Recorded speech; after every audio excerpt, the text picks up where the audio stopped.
Chase Thomas podcast.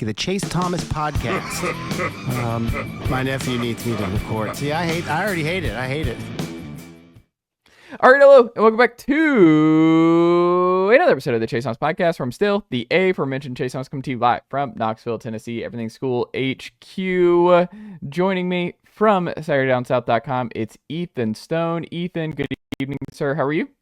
I'm doing great. I've had a good day today. Not a lot going on, honestly, with me, other than Tennessee basketball being over with. So that means, naturally that I have less to do, and I feel a void of sadness within me. But no, I'm moving forward. Still a lot of good ball to play with the four number one seeds moving forward. But yeah, ready to talk some hoops and talk some Tennessee athletics. I don't know if this is a bit, and we're gonna get to Rocky Top Insider's Ryan Schumpert, but I've noticed on this podcast we're like 10 to 15 seconds in.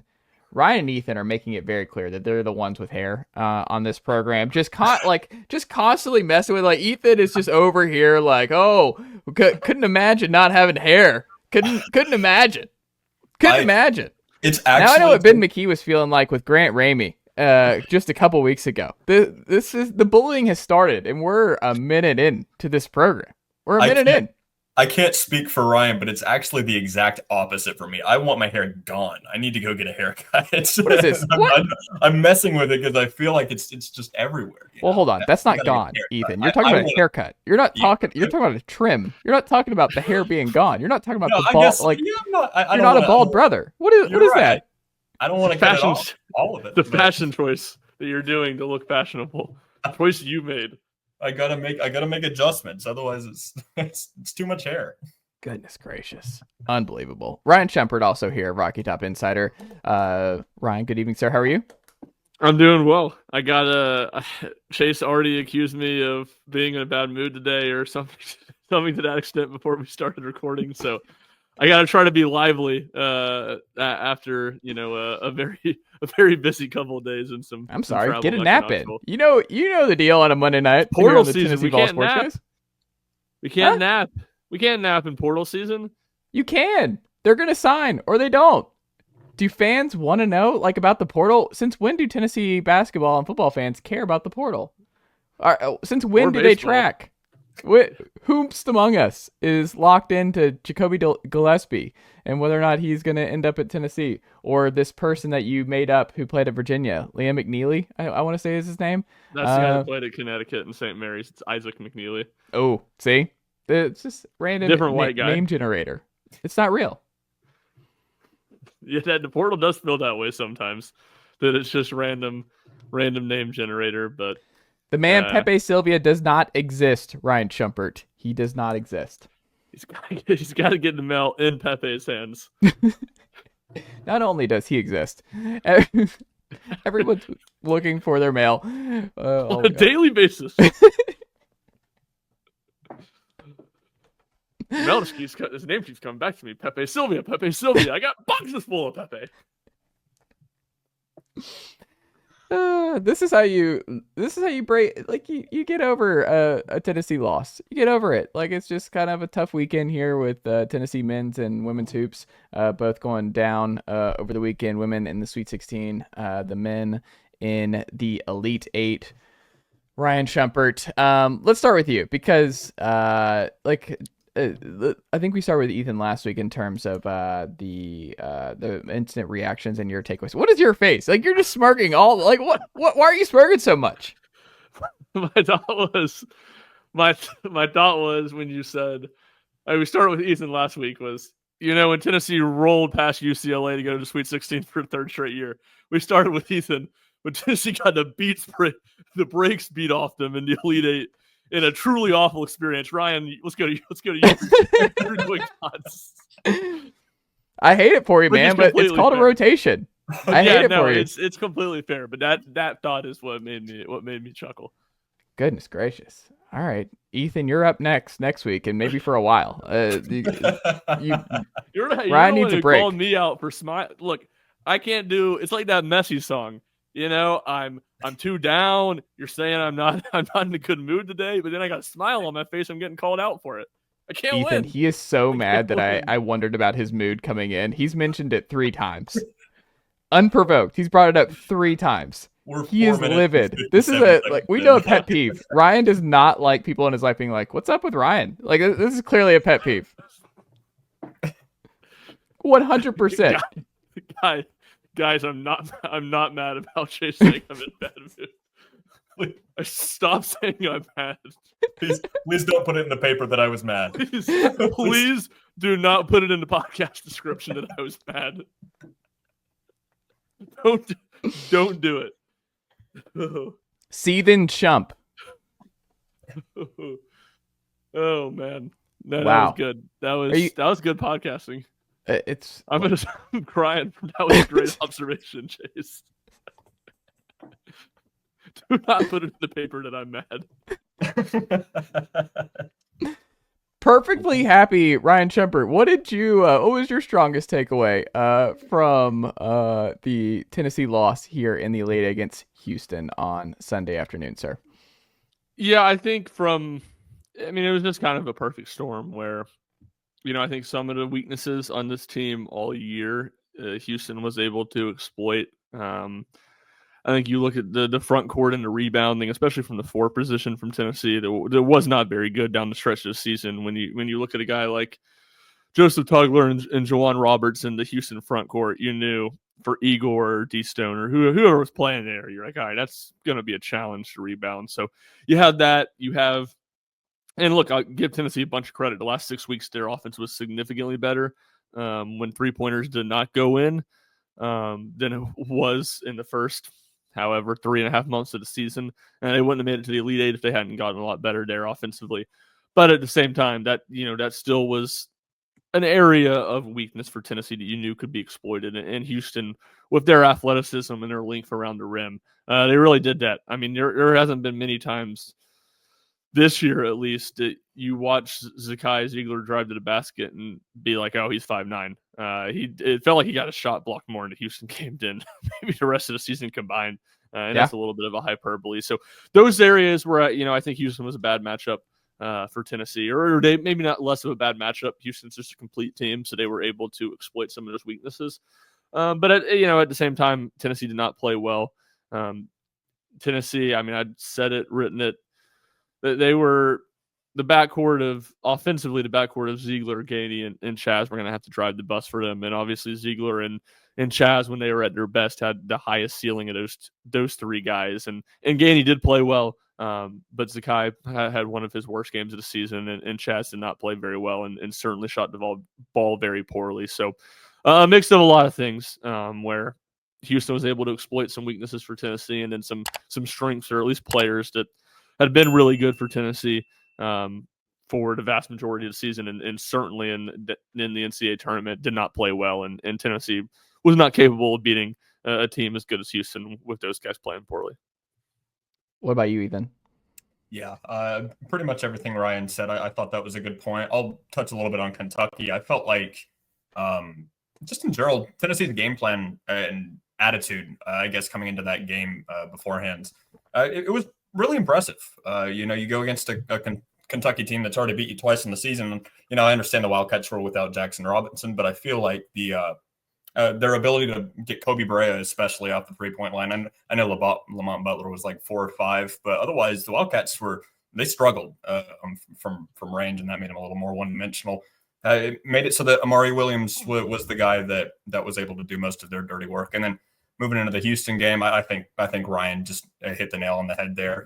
Houston's not necessarily a team known for being tall, I guess. And so you go into that game and you say that Tennessee's got 3 guys taller than Houston's tallest guy, and it just didn't matter. The Jawan Roberts is an absolute force down low, and really all of them. Tugler, like Ryan said, they're just a really elite front court team, and they've got fantastic backcourt players in LJ Cryer, who had a fantastic game against Zakai. Like Ryan said, he had, I think it was 5 points and 4 turnovers. That's as good as you can do against Zakai Ziegler, a guy that's been as dependable in that situation as you can get for Tennessee.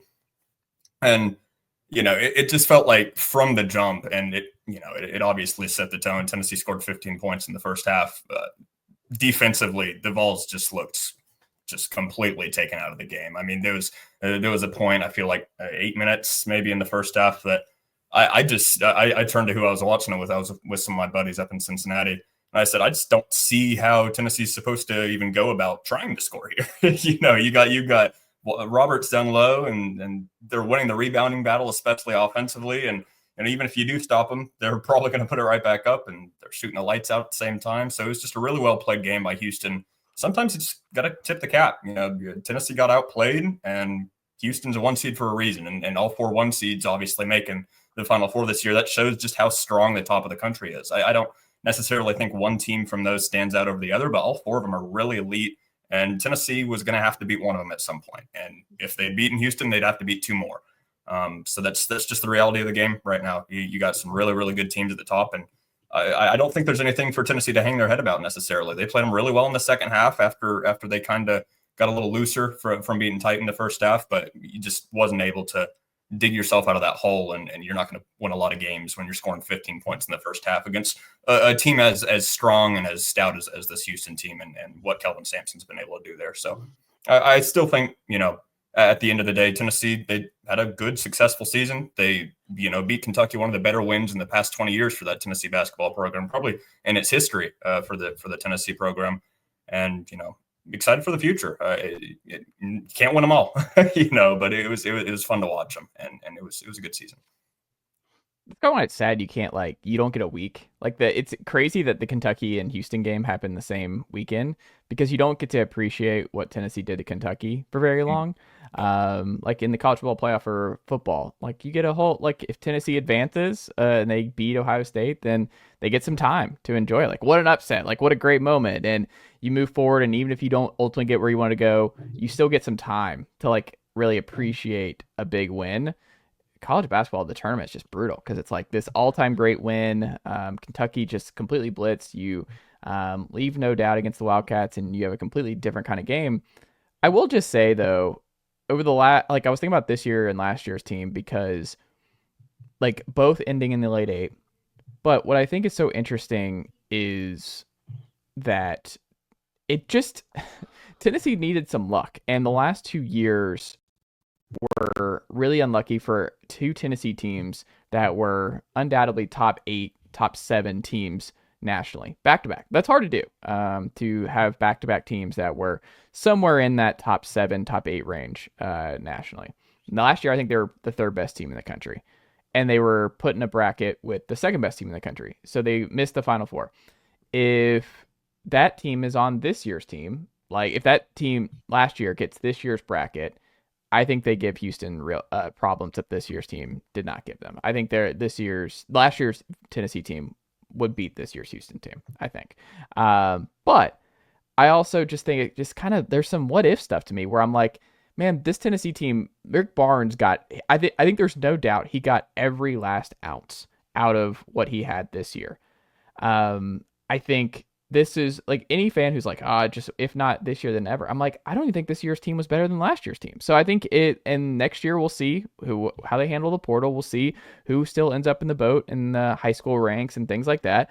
But I think that Barnes seems like he's still pretty committed, and that if things go well next year, he could be around for a couple more years, and you'll get more bites at the apple. And I just think this year's group they got to exactly where they were supposed to go. They were an Elite 8 team, and they're one of the best 8 teams in college basketball. They weren't one of the 4 best. If you look at the KenPom stuff historically, these 4 teams are just head and shoulders better than everybody else. It is what it is. It's just Auburn, Florida, Duke, and Houston are just better. And that's okay. It's just really hard to be the best, but it's just, this was a chalky tournament, and Tennessee needed some not chalky things to happen in their side of the bracket, and it didn't go that way. But it was still a great year. The only thing about yesterday that will always kind of bug me is that they missed so many good looks from 3. I just kind of wonder, because they shot so poorly, but they weren't bad shots. A lot of those, Chaz missed a lot of good looks, Kai missed a lot of good, Jordan Gady missed a bunch of open 3s, and you're just kind of Dubar had a couple good looks. I don't know. Even Igor had a couple, and I'm just man, if you had hit 30% better, or you 3, one of every 3 of those just go in, I don't know. Maybe it's a different game, but that's kind of what's frustrating is like when you with what happened yesterday was just kind of the shooting aspect to it, because I thought Tennessee missed a lot of open threes, and that could have flipped the game in a lot of ways. Yeah, I mean, that definitely could have made it more competitive, for sure. I do think, I mean, kind of to your point as a whole, like I would say there's definitely bad luck in the fact that Tennessee, I mean, I think the three best teams that Barnes has had with Tennessee has been pretty much all chalk in the tournament. You know, Tennessee is a 2 seed in 19, lost to 3 seed Purdue in the Sweet 16, would have had to play 1 seed Virginia, who went on to win the national championship. Obviously, last 2 years, it's been chalk throughout 15-7, 3-1. So I think there's, you know, it's more than ever a lesson of taking advantage when the bracket does, you know, go your way. Like the first Barnes' first tournament team. I mean, that bracket could not have bounced any. Could not have opened up any more than it did for him, and they lost to Loyola in the round of 32. And you could say the same thing. Not probably, you could say the same thing about the team in 23. I typically don't go that far as saying it, just because I don't think that team was hardly good enough to be in the Sweet 16 with Sakai Ziegler injured. Even with Sakai, they were not playing very well down the stretch of that season. The Duke but win I was do fun, think. though. What's that? The Duke win was fun, though. The Duke win was incredible. I mean, that was a phenomenal win, and that's where I'm like, just beating Duke to get to that point in a game where everybody counted you out. Like, don't get me wrong, FAU, that sucked to lose that game, and I get why people were upset, but I don't know. That was not a Final Four team, and I'm not even sure it was a Sweet 16 team. So for him to get to the Sweet 16 was a pretty good achievement. And I will say that, and I'm glad you brought that up, Chase, because that loops me back to what your point earlier about not having the space between the games. That's why I'll continue to say it's like, to me, making the second weekend is such a fun thing, because you usually get a big emotional win in the round of 32. It's usually a pretty close game. And then you have that full week off to enjoy it and look ahead at what's next the next weekend and trying to get to the Final Four. So I think all those things, you know, are kind of some general thoughts on what you said. I do think last year's Tennessee team, just because they were better, probably does give Purdue a better game, or does give Houston a better game. I'm still not super confident that they would have won, just based off of kind of what you said, the Ken Pom historical numbers of how good this Houston team is. Like, they're tough. They're tough for sure. I just think Dalton was just otherworldly, and Dalton was the type of guy you needed against that Houston kind of defense. Yeah. There's no doubt about that. And he's just long. Like, he would have been like, I just think he would have had more. I don't know. We'll never know, but I think Dalton would have. I don't know. I would have loved Dalton in that matchup than Purdue, right? Like, he would have been a lot more valuable in the Houston Elite Eight game than the Purdue game. I mean, I see what you're saying, but at the same time, he scored like 36 points. Yeah. Kind of single-handedly. Well, I'm just saying, you had nothing inside. Like, there was nothing for Edey. Houston didn't have anybody that was like, we have nothing. We can't answer this player. Like, there's nothing we can do here. Like, this just that player was looming if you win with Cooper Flagg right after this, but it was not on this Houston team. And it's also kind of interesting to think about Tennessee's two most, I don't want to say frustrating losses, but two teams that play the Barnes style beat Tennessee this year, and Ole Miss with Chris Beard and Kelvin Sampson with Houston. So I think Tennessee fans are kind of concerned about getting the offensive heavy team. You know, you were worried about Kentucky and how they'll shoot against you, but then the team that actually beats Tennessee is the number one team in defensive efficiency. Like, it was the team, like, when you thought down the stretch you had a shot at the 1 seed and it was right there in front of you, the team that tripped you up was the team that played the most Tennessee style. And I don't know, it's kind of interesting down the stretch. That's kind of how it unfolded for Tennessee. Yeah, you would think it'd be a little different, right? With, you know, in practice, they go against, obviously they're not going against Houston. They're not going against, Zakai's not playing LJ Cryer every day, but you have to get used to that, I guess. You get used to the constant pressure, and you'd think, I mean, Zakai's done superhero things at Tennessee, but, you know, when you get to the point where scoring 5 points and against a really, really good defensive team, like, I feel like that's where you lose the game. Obviously Tennessee lost a lot of, and I'm not saying all the blame is on Zakai, not by a long shot, but, you know, when you start out, and I mean, I've said it 1,000 times now, you score 15 points and you just have no momentum whatsoever. Chaz starts the game. I can't remember what it was, but he finished 2 for 12, if I'm not mistaken. And if you're just not getting him into a rhythm, if you're not getting anybody offensively into a rhythm, Honestly, it's impressive they did what they did in the second half. I thought they were just kind of going to wither away and just kind of go away, even though that's not necessarily what Barnes teams do, right? That's not what Tennessee's like. They never quit, but it felt like this one was different just because Houston was that stout on defense. And when Tennessee did start making the run, you gotta give credit to Houston, because every single time they cut it close, they were right back. They'd hit a three. Emmanuel Sharp hit 3 of them in like a 3-minute span. And you had that and one. I can't remember who it was. We cut it down to 13 or 12, and then Houston right on the other end. It was right at the beginning of the first run. They get an and one, make the free throw, and it's back to 16. And it just felt like Tennessee dug themselves into such a rut at the beginning that it doesn't matter how much talent they have. And like I said, I believe the two teams tied in the final 20 minutes of play. And that's impressive by itself. But you can't dig yourself out of that hole. And Chase, to your point, I mean, having Dalton, it feels like that would help that. It feels like, nobody was able to keep Dalton down last year. And having that, if he could score even 10 points in the first half, hypothetically, if he's on this team, that's kind of what Tennessee needed from Chaz. I feel like you need 10, 15 points in the first half just to kind of fuel you. But that's just that's a testament to how elite Houston's guards are, how elite just all around, all 5 of them are on the defensive end. And why I think they're going to be a tough out, even with Duke coming up. I think Houston's a really, really, I maybe underrated. It's crazy to say, of the 1 seeds. Like, it feels like they're the one that nobody's really talking about. You got the Floridas and the Auburns because they're in the SEC and the Power Conference, and then you got Duke because they got 5 NBA players on their roster. But this Houston team, they're really stout, and I would not be surprised at all if they keep going. Yeah, I do think, Ethan, a couple thoughts there. One, I think you said something about like Zakai, and you're more accustomed to that style of defense in practice. Like, I do think that's something Tennessee missed this year. Like, they just didn't really have that because of how thin they were. They weren't practicing. There wasn't a second team. It was basically scout team almost the entirety of the season. And even then, Felix was out of practice a number of times in the season. Gainey and Igor, went back and forth being sick and missing some practice time. Zakai had some time that he missed too. So, maybe that's an aspect where the depth hurt him. And no, I think to your point, Ethan, a lot of the second half felt to me very inverse of the Kentucky game, where like it felt like Kentucky could never get it closer to 12 or never get it closer to 13. And that's kind of how the Tennessee game felt. And I think you give Houston a lot of credit. To your point, Houston was just so sound. They didn't give Tennessee anything. Tennessee had to earn everything in the second half. I think Houston turned the ball over 4 times in the second half. One of them, they took a delay or a shot clock violation, dribbling the ball out in the last 10 seconds of the game. So really, they turned it over 3 times. So Tennessee threw that little gimmick, kind of press at him, trapping defense.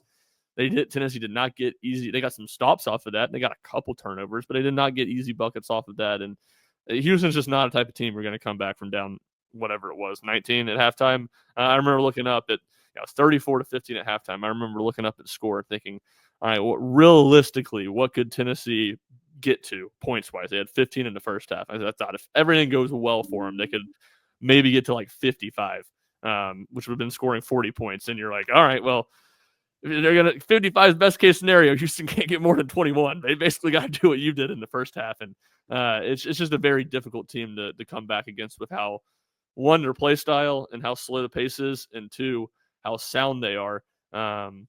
And a lot of that you can say about Tennessee, and Kentucky kind of had to deal with that same thing when they got down big on Friday night. I think the game was Friday night. Yeah, Friday night. Yeah. They just run together at this point. Ryan, did you have a sneaky stat from the game against Houston? I think my turnover stat right there would have been the sneaky one, the 4 in the second half. Because that's, to me, as Tennessee was, again, mounting a comeback, playing better, it never felt real because Houston was never at any point playing like that badly. And it was going to take Houston to truly play bad in the second half for Tennessee to come back enough to win the game. I think that's fair. Man, I don't know. It's just not really a what if. It's just like I look at this game and I'm just like, yeah, I don't know how to, like, I think Rick Barnes did everything he possibly could have this season with this group. The only what if is like still there's certain games. I think I said to my family group chat, like there's every 4 games Tennessee misses JP Estrella.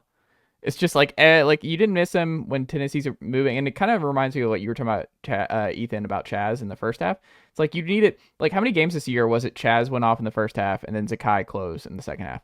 Like this was the kind of game you needed that kind of balance, where it's like you didn't need 40 minutes of great Chaz play or hitting shots. You just needed a half of Chaz hitting a lot of big shots, and then you needed Zakai to hit some in the other half. And I think that's just kind of how Tennessee has been at their best.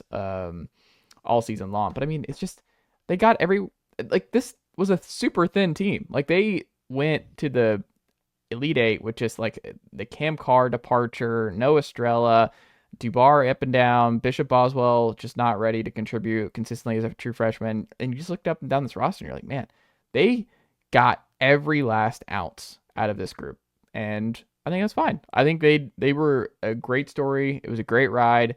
And I think this was another great team, and I'm excited to see what next year's team is going to be. And it's just kind of like, hey, I think they can build off it, but I think you should appreciate these last 2 years. And I think just the unfortunate part of the tournament is just that they didn't get any seeding luck. They didn't get really any chalk luck in their regions, and it is what it is. Only one team wins, and it's really, really hard to win it. I mean, you could be North Carolina and pop into the national championship game one year, and then you're just off.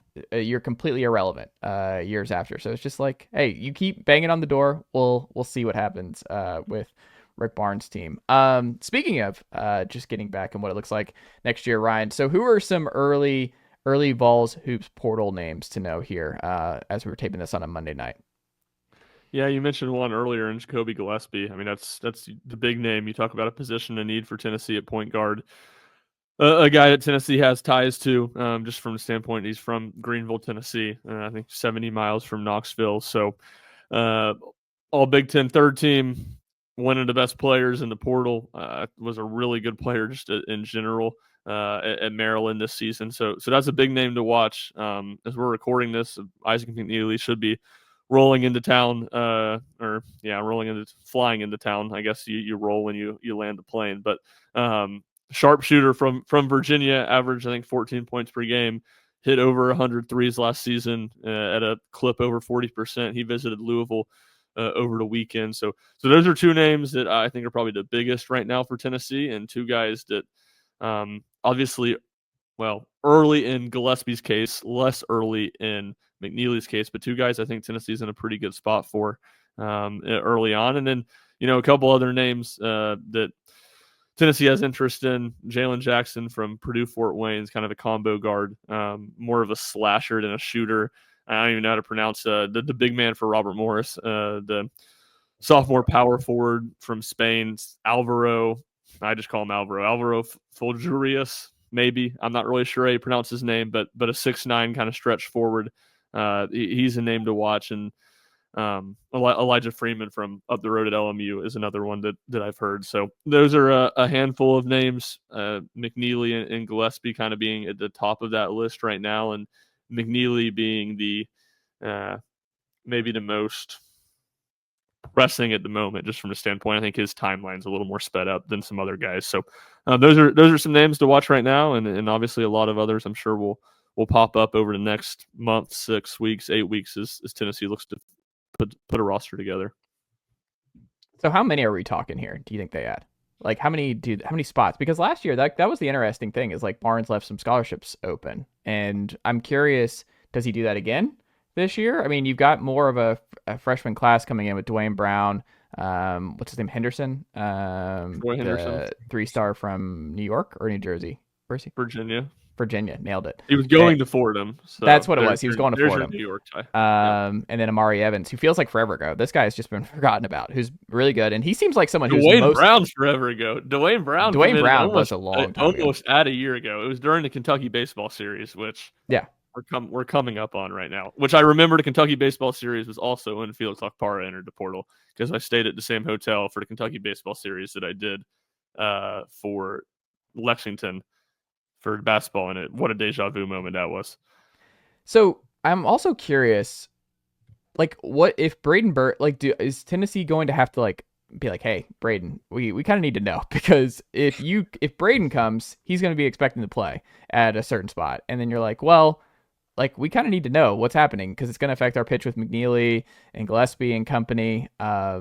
It's going to like, I don't know. Like, how does that affect like the other guy, the former Miami commit that they're still in on? Obviously that Nate Amit ship has sailed, but I don't know. They're still like, it's just so complicated to me. And I feel like it's very stressful because you're trying to balance wrapping up this freshman class, but you're also trying to manage like, hey, like you got to be careful who you add out of the portal because you might lose or irritate somebody who you have in the boat. And I don't know.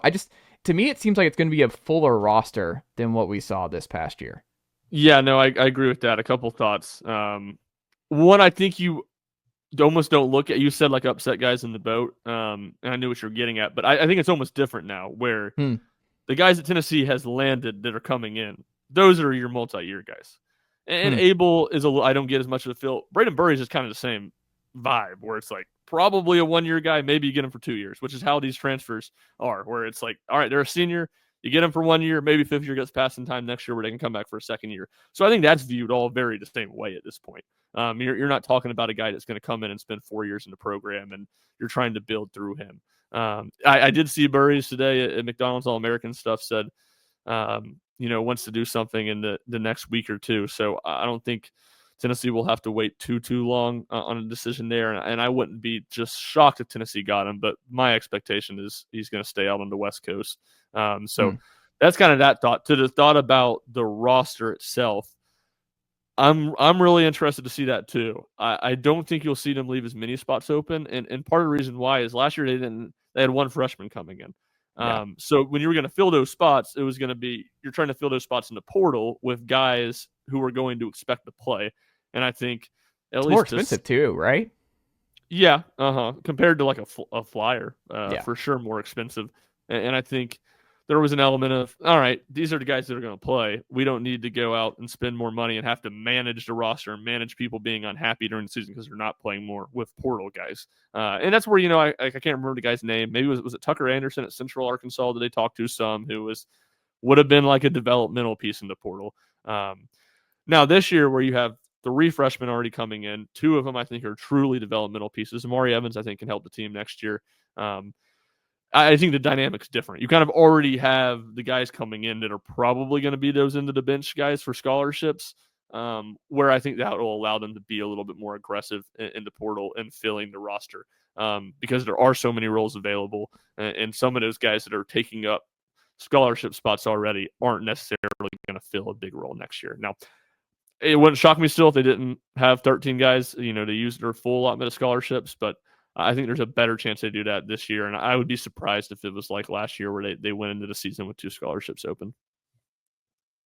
So we talk about that, but I guess part of it, the flip side is like, there was a surprise. Like the Adu Awaka situation was a surprise in the way it played out. I mean, is that a possibility for any of these guys that like Tennessee like could lose someone that we're not expecting here in the portal? Because you haven't really heard, everything's been about like who's Tennessee going to add to but it just kind of the expectation is you're not going to lose anybody, but that just in the nature of modern college athletics, it's like, is that realistic to expect no departures outside of like the guys who are graduating on? But they don't have that many. Like there's only a couple who will be back, so it's like maybe they do keep them all because they are losing so much to the portal. A lot of these guys are going to have expanded roles next year, especially with Estrella and Cade, I would think, right?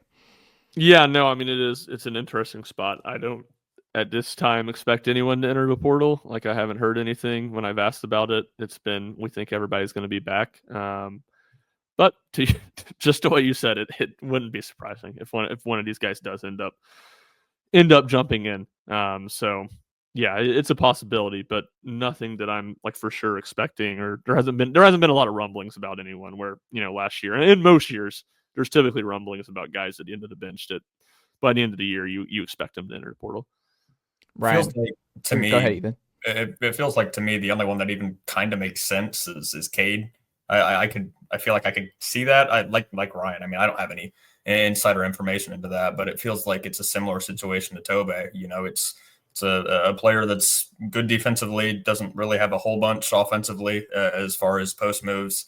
Obviously, Tennessee struggled in that arena this year. You wonder if they want to look for some sort of replacement there, or if just Cade wants to see what he's worth. I mean, that's just that's the landscape I feel like we're in right now. I'd agree. I mean, like I said earlier, I don't have any inside information into that, but it wouldn't shock me if Cade would. Everyone else, I couldn't imagine it myself. It just seems like, Felix is going into pretty much a guaranteed starting role next year unless you find someone excellent, which I haven't seen anyone Tennessee tied to anyone. You don't have any guards left, so maybe Bishop Oswell, I guess, if he thinks he's not going to get any playing time. But we're he feels like a Barnes guy though. Like if Barnes is back, I think Bishop's back. Like I think he's like kind of that developmental guy. He just fits more of what they're trying to do. Like I could see Bishop having a bigger role next year, especially like a full offseason run with maybe the ones with so much turnover. I don't know. Like Bishop is. He's such a huge unknown because I have no idea what to make of him other than he's a good defender, like high energy, but like we haven't seen anything. Like we haven't really seen him shoot. We haven't really seen him run an offense at all. I don't know. I mean, the Cade Owaka comparison I like because Cade had to do a role this year that's not I don't imagine as fun, but because of circumstances with how thin they were inside, it's like, hey, Cade, we need you to come in here and just bang with guys who are a whole lot bigger than you. We need you to just be a defense-first guy, rebound well, be a physical presence inside, and we don't really need you to shoot threes. We don't need you to really create your own shot. We just kind of need you to I don't know. I could see it where, like, I don't think he's going to start next year. So it's like if he wants to expand, it depends on how he sees his game, how much more he thinks there is to unlock. It's all fair questions, but I don't know. I think Estrella and Owaka, or Estrella and Okpara, I just think are going to start next year and are going to be important. I think Barnes has been waiting to unleash. Get out of here! Get out of here, Chase. The Estrella Okpara 2-man game. It's going to be electric stuff because he's going to be at the top of the key. We're going to have some pick and roll action with Okpara and Igor, or excuse me, not Igor. Goodness gracious. And Estrella. No, Estrella's going to start. Like you could be like, no, he won't do it. Let me go ahead and he's doing it. Let me go ahead and steal a line from Chase Thomas, a go-to Chase Thomas line. If JP Estrella and Felix Okpara are both starting, something's gone horribly wrong. I don't think so. Estrella can shoot. I think he's going to shoot threes. No. I love JP Chase, but I'm not sure about this. JP's your best player going into next year. I think he's good. I also think he's injured and he hasn't played in a year and a half. I am driving the JP Estrella hype train. Like I think he is going to be a star next year. He's going to start. Like he has to start because he's going to be your best player. That's crazy thing. Who are you taking over JP Estrella in 25? Ryan Schumpert? Well, what you're doing at a high level right now is there's 7 current players I can comment on about being on the roster, and he probably is the second best behind Felix. He's better than Felix. Like Felix is good, but he's better than Felix. If JP had a full year of playing and practicing and getting better, I could see the case for third-year JP being better than Felix. But he hasn't been working, he's been dealing with a foot injury for the last 6 months. Yeah, he's going to be fine. It hasn't developed. So you're talking about he's going to be fine. Trust me, Ryan. Fine, yes, I agree. He's going to help Tennessee. He's going to be a good player. You're talking about I don't think good. I think he's going to be great. I think he's going to be an all-SEC player. First team all-SEC player next year. You think it's Bill Russell back from... I didn't say it's Bill Russell. I just think Bill Russell descended back to earth. I have been dying for Tennessee to have a big like JP Estrella for a long time. Like he has a white big man? No. John Fulkerson? No. Hold on. No. I'm talking about a score first dude who has post moves, who when things get tight with this offense, like just someone you could throw it inside in key tournament games. Like I'm excited. Like Tennessee has not had somebody with JP Estrella's skill set in a long time. In a perfect world, I would love Chase to be correct. In a perfect world, I would love it. He's got quite the mountain to climb, is all I'm saying, especially considering he's a big with a foot injury. And it hasn't. He's from Maine. He's ready for it. He's ready to climb some mountains. Maybe so. I hope so, Chase. I hope so. Yeah, I mean, it is a great scenario that Chase is laying out for Tennessee. If they can get some of these guards in the portal that they're involved with, and then Estrella turns into an all-SEC big man, and you have one of the best rim protectors in the country, and Felix Okpara, you got a stew going, baby. I mean, Rick Barnes is back in the kitchen at Linton's. He's got the stew going. You see the vision. I see division. Division is. I don't know about it. I don't know about division. You I can see Tony it. Romo this all you want, Ryan Schumpert, where I don't know, Jim, but I know, Ryan. I know. And he's like, it's going to be good. I hope you're right. I love. It would be great for Tennessee. JP is an awesome dude. It would be great for him. It'd be a great story. I think you're a year off. I think you're a year off on this JP. I need the threes more than anything. This year. Let him unlock, because I'll always wonder about Jonas Adu, where I'm like, you'll watch him in practice, and it's 3, and you're like, okay, let's hit these in games, because I know you can shoot threes, and then it never happens. JP can do it. Here's a take right now that Chase might be astounded by. Cade Phillips will shoot more 3-pointers in a Tennessee uniform than JP Estrella. Wait, say that one more time? Cade Phillips will shoot more 3-pointers in a Tennessee uniform than JP Estrella. That's a felony. Get ready to learn it, buddy. No. Don't put that evil on me, Ricky Bobby. That would be fantastic if he could. Hold on. There's a difference between taking threes and making threes. Like, we also don't know. Cade, did he take a three this year? He'll make more too. Did Cade? No, I don't think he did, but it was a big point of emphasis, something he worked on a ton last offseason. Yeah. So we don't know. I have no idea what Cade's like from deep. We've never seen it. Yeah, and I mean it's a work in progress. I don't think he's going to be great. But it's not even a work in progress because I've never seen it. Like it's never like we haven't seen. I have seen it. I have seen it. So all right, we get it. You're an insider, Ryan. He attempted 1-3 this year. Here's the thing: I've seen it from Cade, and I've never seen JP. I guess I've seen JP messing around on a scooter shooting some threes before, but I've never. That's seen harder. Daddy, you're right. That is. Are we sure he can't use the scooter in games? That you could be onto something, Chase. Who says no? That's maybe the I'm Ryan Schumpert. I'm gonna doubt big men from Maine over the last 2 years. Look at me. Like I'm gonna doubt blue chip players from Maine. Big guys like Cooper Flagg. Have you ever heard of him? JP Estrella was Cooper Flagg before Cooper Flagg. I was actually open locker room claim from JP to me this week. Cooper Flagg's never beaten him in a one-on-one game. Huh. Never know. And here you are, Ryan. And here you are. I want to make clear that the doubting is a very loose term. Doubting is me thinking that he's not going to go from foot injury that sidelined him for an entire season to all SEC in a year. That's my barometer for doubting. I think he's a good player. I think he's the best player on Tennessee. I think he's going to be the best player on Tennessee next year, and hopefully he's back for 2 years. I want to iron out this take, Chase. You think once the roster is filled, JP Estrella is going to be the best player? If he's healthy, yes. Yes. Even after the transfer additions? Yeah. Yeah. I choose not to speak. There's no Chaz Lanier and Dalton Connect in this year's class. This will be solid. There's no Dalton Connect in any class. Right. Yeah.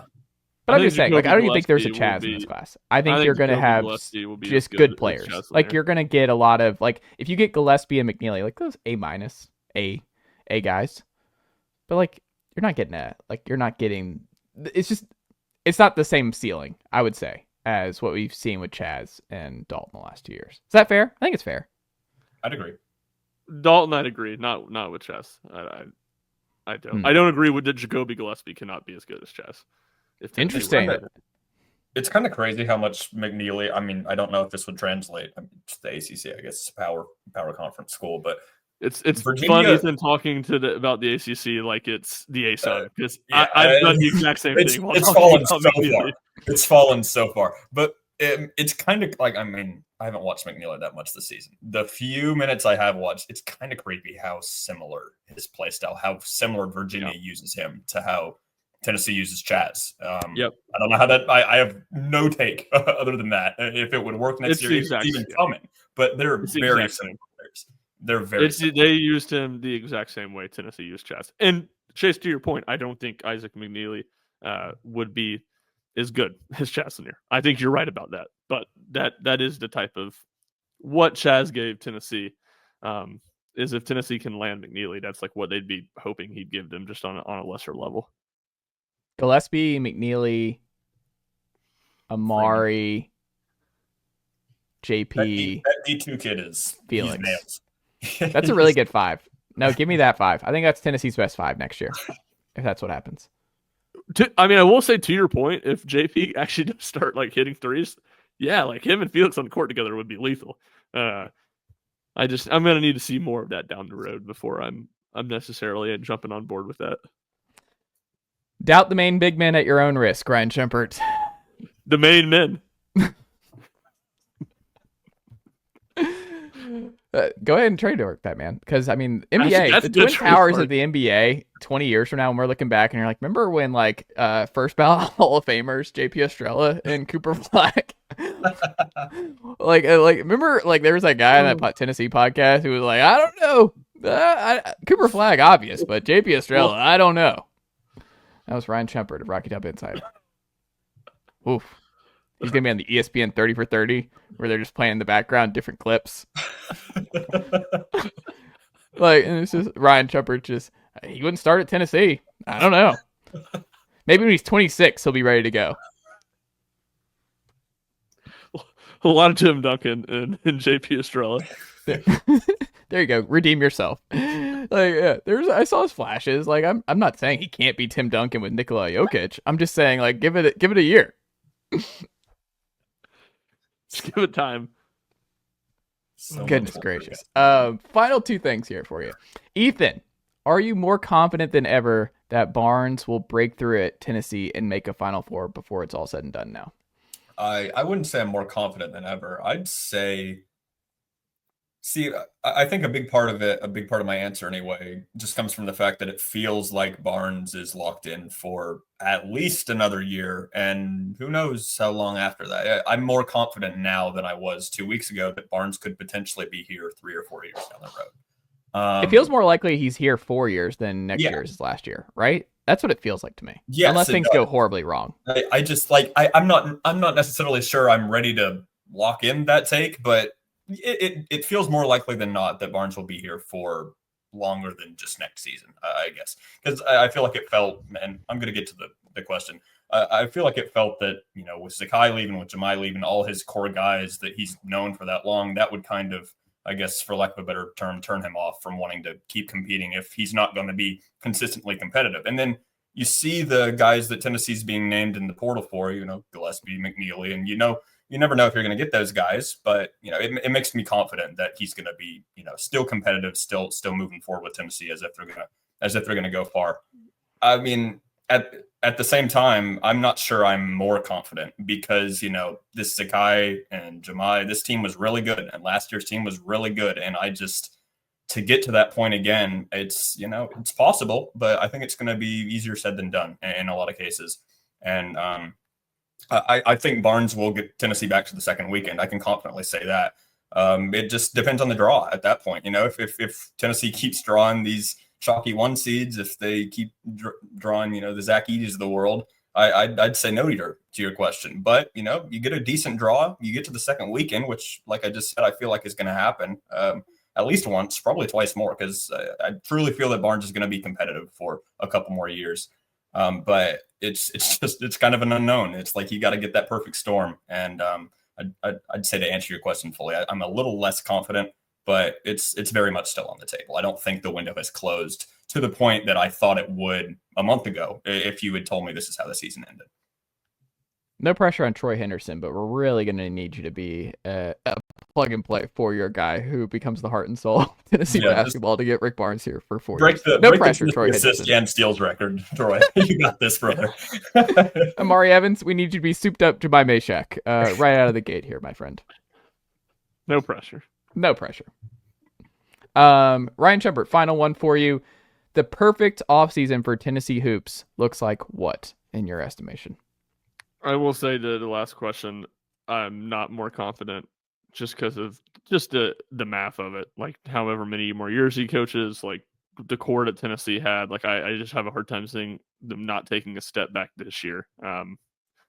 Maybe they get back to that point. That wouldn't be shocking, but definitely not more confident than ever. Best case scenario off season. All right, so they got 6 scholarships to work with. I'll say best case scenario is nobody leaves. You have 4 guys coming back in the program who have been there. I think you land Jacoby Gillespie, you land Isaac McNeely. Those are two plug-and-play guys. I think it would give Tennessee a good backcourt. I think then, that's 4 spots Tennessee has to work with. I think you add another guard, probably like a combo guard, so you don't have to put the pressure on Troy Henderson to be ready to play from day one, which the Jackson kid at Purdue Fort Wayne, I think, would match that vibe of being a bit of a combo guard. And then at the other 3 spots, I think you kind of do what Tennessee did this year, where you take like 2 4-men, 2 stretch 4s, and hope one of them pans out at the very least, hopefully 2 of them, but at least one. And then you either leave a spot open for maybe a late flyer that you find in July, or maybe you just add like a true wing too. But I don't necessarily think they need a true wing, because I think Amari Evans you can play the guards, and I think Amari Evans is good enough to be a guy that plays off the bench as a freshman. I think that's fair. I mean, if I was in charge, I would add Donovan Dent, Bennett Sturtz, Josh Dix, Isaac McNeely, and Adrian Woolley. That's where I would start. Get Dent away from UCLA. Well, huge win for Tennessee. I mean, I thought Adrian Woolley was a lock to Alabama. Tuscaloosa kid, stud at Kennesaw State this year, true freshman. I was like, oh goodness, I have to deal with that guy for 3 years, and then he commits to Louisville out of the blue. Which doesn't Louisville's hurt gearing up, man. They get Amit too, and everything. Like Louisville's just like they're gearing up. And Pat Kelsey's a good coach though, so they're gearing up, and it's also, I mean, they're not doing the Indiana gear up with Mike Woodson. No. I mean, I think that's pretty good. I mean, that team you're outlining, I think it's deep. It's definitely deeper than what you had this past year. Obviously, you're losing a lot of veteran leadership, and we just don't know who takes that over outside of JP. But I mean, it's just true. We'll see. I don't know. I think you have natural guys who will rise to it. I think you have internal guys who'll be okay.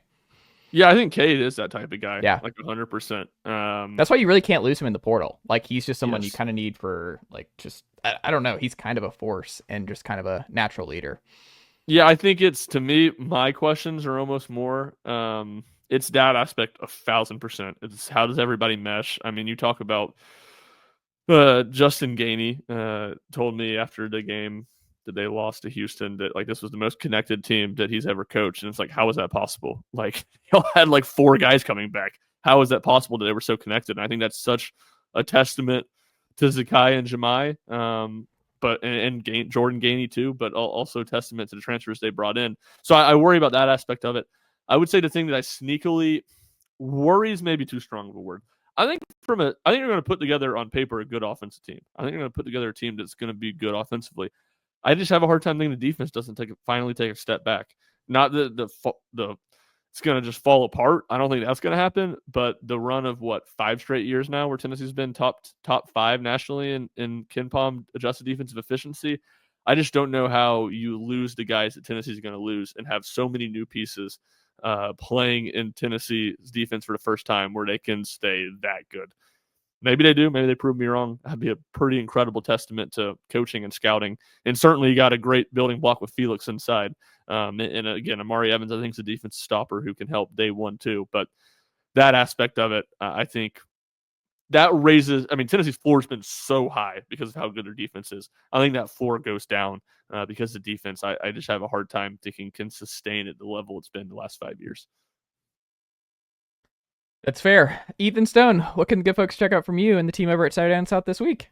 Yeah, so me personally, I'm going to be writing a lot less now that Tennessee's out. That was kind of my focus the past couple of weeks. So I'll be staying on the evergreen stuff, kind of like I said last week. But obviously our team will have full coverage of both the women's and the men's Final Fours, and obviously into baseball and the softball for the remainder of the season.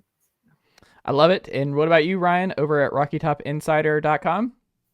Yeah, plenty of stuff. Some spring practice rolling on, but a lot of Tennessee basketball offseason, transfer portal, and then obviously Tennessee baseball full speed ahead. They're rolling, had another great weekend, and we'll have plenty of coverage there. I love it. Ryan Schumpert, Ethan Stone, always a pleasure, and I'll talk to y'all next week. Nicely done, nephew. The Chase Thomas Podcast. Hell yeah.